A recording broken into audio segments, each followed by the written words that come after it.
سرخط مهمترین خبرها: مجلس نمایندگان لایحه 2 قانون را رد کرده است. دادگاه خوجان یک مرد را برای بی احترامی به همسرش جریمه بست و ادامه حمله های اسرائیل و ایران به کشورهای همدیگر.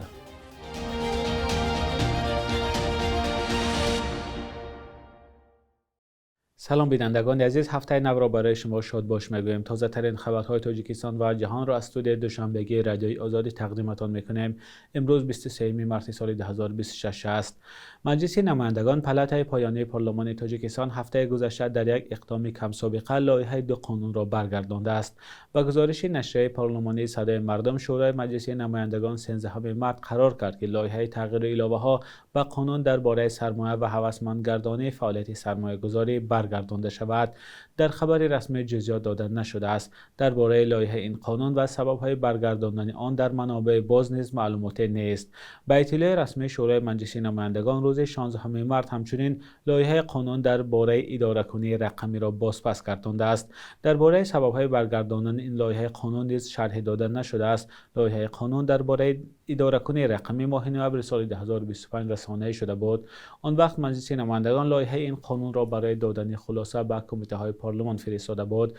پارلمان تاجیکستان را برای بدون بحث قبول کردن این قانون‌ها تنقید می‌کنند. خود وکیلان این انتقاد را قبول ندارند و میگویند لایحه قانون‌ها تا رسیدن به جلسه مجلس نمایندگان بررسی و تکمیل می‌شود.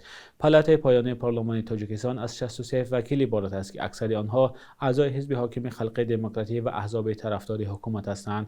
حزب سوسیال دموکراتی تاجیکستان که یگانه حزب مخالف رسمی در کشور گفته می‌شود، در پارلمان نماینده ندارد. دادگاه شهر خوجان یک مرد را برای بحث و مناقشه با همسرش 234 سامانی جریمه کرده است. به اطلاع دادگاه این مرد نیمه شب 5 فوریه با همسرش بحث و مناقشه اولیوی را به میان آورده، نسبتش بی‌حرمتی ظاهر نموده، سخنهای قبیح گفته، نسبتش زورآوری را روا دیده است. نظر این مرد به قضیه معلوم نیست. سامانه دادگاه خوجان نوشته است مرد به گناهش پره اقرار کرده از کرداری صادر نموده‌اش صافدلانه پشیمانی اظهار نمود. با گزارش سامانه دادگاه خوجان علیه این مرد بر اساس ماده 93 علاوه 1 کدکس حقوق بیانکنی مأموری جزا تعیین شده است. این بند قانون رعایت نکردن طلبات قانونگذاری درباره پیشگیری زورآوری در عائله را پیش بینی می‌کند. خشونت خانوادگی از مسائل‌های نگران کننده در تاجیکستان گفته می‌شود.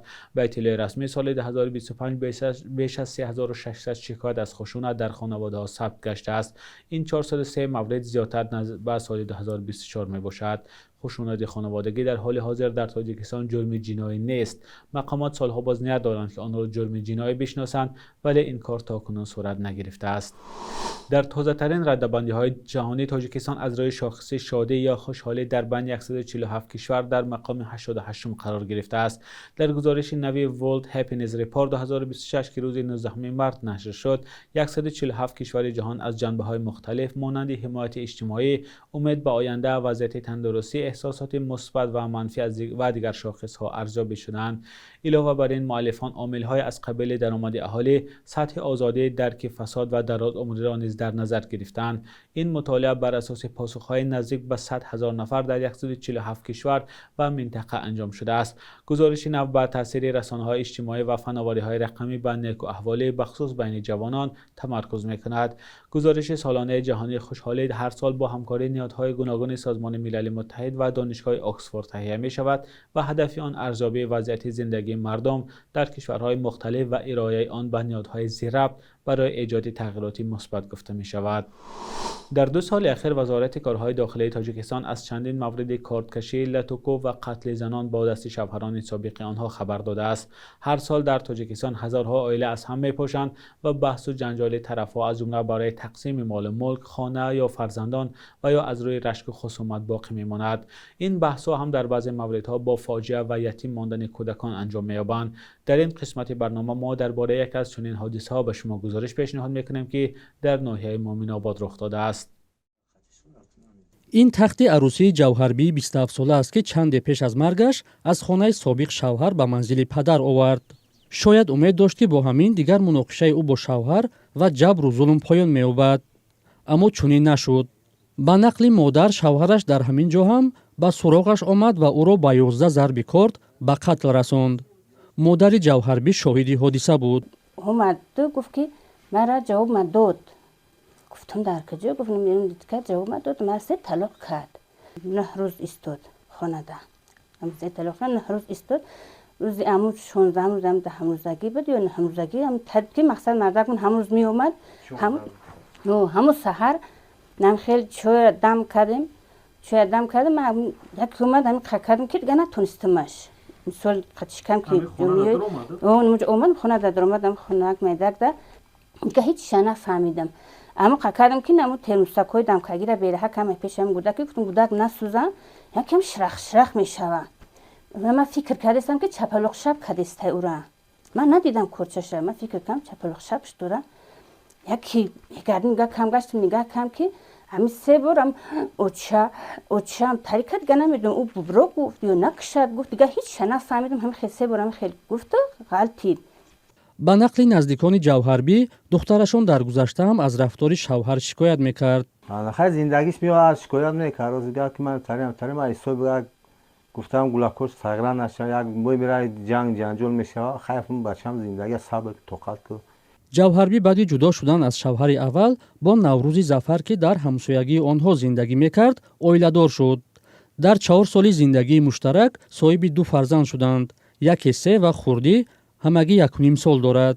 мард ки ҳоло дар боздошт аст дар гузориши видеои вазорати корҳои дохилӣ гуфт сари қаҳру ғазаб ва аз рашк ин карро кардааст. игаш мара гуфт ки масалан ма дига чӣ кори кунакам тада проблема нест гуфт масалан кори худ мегуфт ман хеле гуфт ма ғазабӣ шидам дига натонистам тоқат кард кӯшара барам кашидам охир карданашам кашидам ҳамҷа базану ғалти масалан ма да киҷо зам назам хеле кӯчаш кардам фирм дод син яхи фирм дод.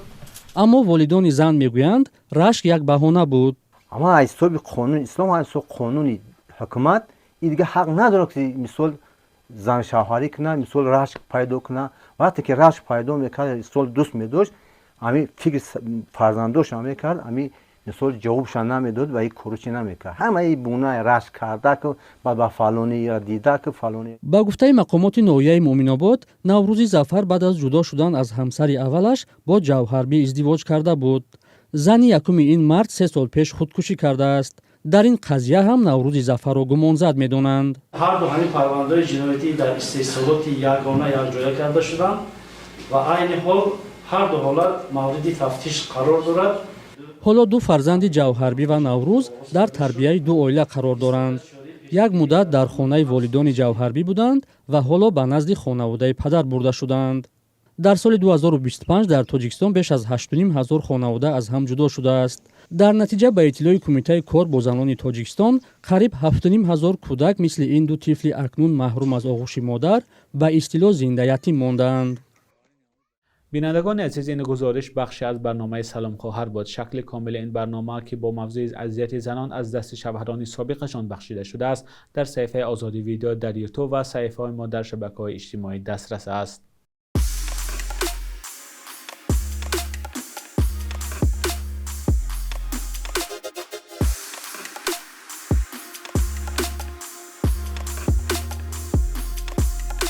همه چیزی که میخواهند و میخواهید در اینجا هست. تازه ترین اخبار، گزارش های ویدیویی، شرح حادثه و تحقیقات ژورنالیستی. زمینه رادیو آزادی را نصب کنید و همه این را با انگشت زدن به تلفن هوشمند خود به دست بیارید. شب یکشنبه و صبح دوشنبه حمله‌های اسرائیل به ایران و ضربه‌های ایران به اسرائیل و کشورهای منطقه همچنان ادامه کرد. رسانه‌های داخلی ایران گزارش دادند که شب گذشته در چندین شهر این کشور از جمله تهران صدای ترکش‌های سخت شنیده شد و نظام ضد هوایی به کار درآمد. همچنین از رخ دادن ترکش‌ها در اصفهان و شیراز نیز گزارش شده است. در جنوب ایران نیز رسانه‌های رسمی از حمله به خرمشهر خبر دادند. معاون رئیس ولایت خوزستان اعلام کرده است که در پی حمله بخش‌های از یک کارخانه صنعت دریایی آسیب دید و 3 نفر زخمی شدند. در همین حال رسانه‌ها گزارش دادند که پاره‌های موشک‌های ایرانی به چندین نقطه از جمله در جنوب و مرکز اسرائیل افتی و خسارات در پی داشته است. در همین حال وزارت دفاع عربستان سعودی صبح دوشنبه 23 مارس خبر داد که سامانه‌های ضد هوایی این کشور پهپاد یا هواپیمای بسرنشین را در شمال این کشور سرنگون کردند. پیشتر نیز چندین پهپاد در قسمت شرقی عربستان نابود شده بود. وزارت دفاع امارات متحده عربی اعلام کرده است که سامانه‌های مدافع هوایی در حال مقاومت با تهدیدهای پرتاب موشک و پهپاد از سوی ایران هستند. ارتش کویت نیز به این مضمون خبر نشر کرده است. وزارت کارهای داخلی بحرین از شهروندان خواست که آرامش خود را حفظ کرده و به نزدیکترین مکان امن بروند. بخش یک روز تاریخ است که مهمترین تحولات تاریخی در روز 23 مارس را فرا می‌گیرد.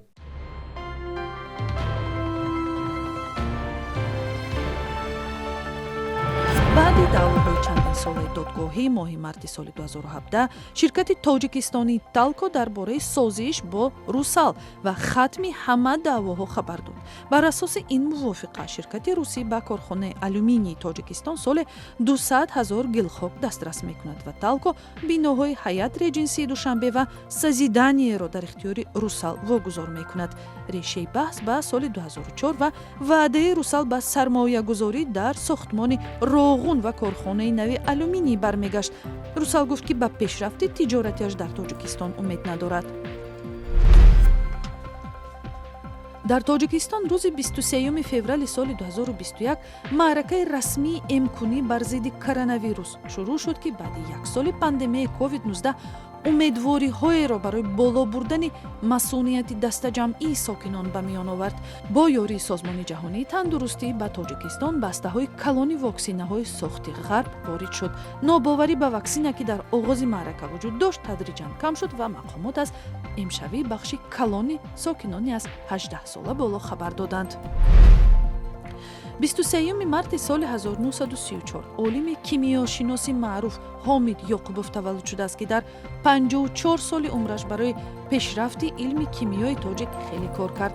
мутахассиси кимиёи коллоидӣ ки таҷзияи маводро дар рӯи чӯбу оҳан меомӯзад давоми 20 сол декани факултаи химияи донишгоҳи миллӣ буд. бо талошҳои ӯ мактаби кимиёи тоҷик ба сатҳи мактаби иттиҳоди шӯравӣ баробар шуд.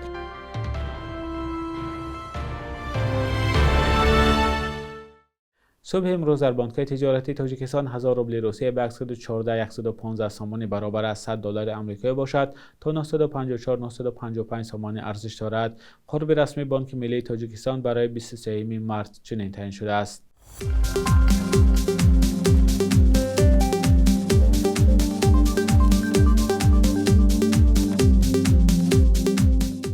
بینندگان عزیز، به پایان برنامه نویدی بامداده رسیدیم. تشکر که خبرهای رادیوی آزادی را پیگیری میکنید. تا فردا، خدا نگهدارتان.